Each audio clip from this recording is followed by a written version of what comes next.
రామకృష్ణ ఫణీంద్ర అప్పటి చిలకలూరిపేట సీఏ సూర్యనారాయణలపై ఎస్పీకి ఫిర్యాదు చేసిన చిలకలూరిపేటకు చెందిన పలువురు టీడీపీ శ్రేణులు వైసీపీ ప్రభుత్వం అధికారంలో ఉన్నప్పుడు తమను దారుణంగా వేధించారని, కొట్టి చిత్రహింసలకు గురిచేసి పైశాచిక ఆనందం పొందారని టీడీపీ శ్రేణుల ఆరోపణ.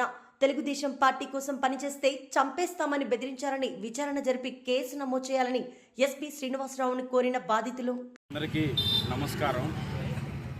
ఈరోజు మాజీ మంత్రి విడుదల రజని, ఆ రోజున 2019లో పనిచేసిన సిఐ సూర్యనారాయణ, వాళ్ళ మంత్రి పిఏలు ఇద్దరు రామకృష్ణ ఫణీంద్ర కుమార్ మీద ఈరోజు ఎస్పీ గారికి కంప్లైంట్ ఇవ్వడం జరిగింది.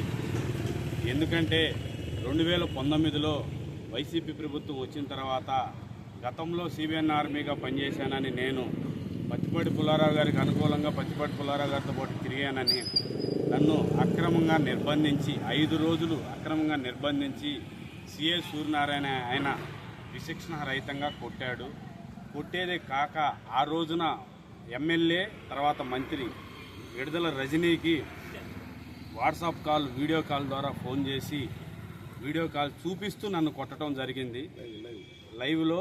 ఆ రోజు ప్రత్యేక సాక్షులు కూడా మా టౌన్ పోలీస్ స్టేషన్ పక్కనే అంబేద్కర్ భవనం ఉంది. ఆ భవనంలో మాలమహానాయుడు కమిటీ వేస్తున్నారు. ఆ కమిటీలో కనీసం మినిమం 100 మంది పైన ఉంటారు. ఆ కమిటీ సభ్యులు కూడా సాక్ష్యమే. అయితే విశిక్షణ రహితంగా కొట్టి సైకో ఆనందం పొందిన మంత్రి విడుదల రజనీపై వారి బృందంపై తగు చర్యలు తీసుకోవాలని ఈరోజు ఎస్పీని కలిసి మా గోడు వెళ్ళబుచ్చుకున్నాం. అదే కాకుండా గవర్నమెంట్ వైసీపీ ప్రభుత్వం 5 సంవత్సరాల్లో ఎన్నిసార్లు పోలీస్ స్టేషన్ తీసుకెళ్లారో, ఎన్నిసార్లు ఇబ్బందులు గురి చేశారో, చిలకలూరిపేటలో బ్రతకటానికి వీలు లేదనే విధంగా దళితులపై దాడులు చేసిన ఘనత విడుదల రజనీది. ఈ రోజున వచ్చి ప్రతిపక్షంలో వాళ్ళ వైసీపీ సోషల్ మీడియా వాళ్ళని ఏదో చేస్తున్నారని నంగపలుకులు పలుకుతూ మహానటి స్టేట్మెంట్లు ఇస్తూ మాట్లాడుతున్నారు.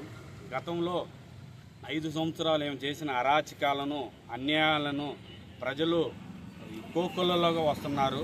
వీళ్ళ అన్యాయం తట్టుకోలేక వీళ్ళను ప్రజల్ని మోసం చేసి 6 నెలల ముందు చిలకలూరిపేట నియోజకవర్గాన్ని వదిలిపెట్టి పారిపోయిన ఘనత విడుదల రజనీది.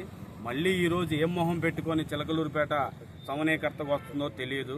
ప్రజలైతే చిలకలూరిపేటలో అడుగు పెట్టకుండా తగు బుద్ధి చెప్పడానికి రెడీగా ఉన్నారు.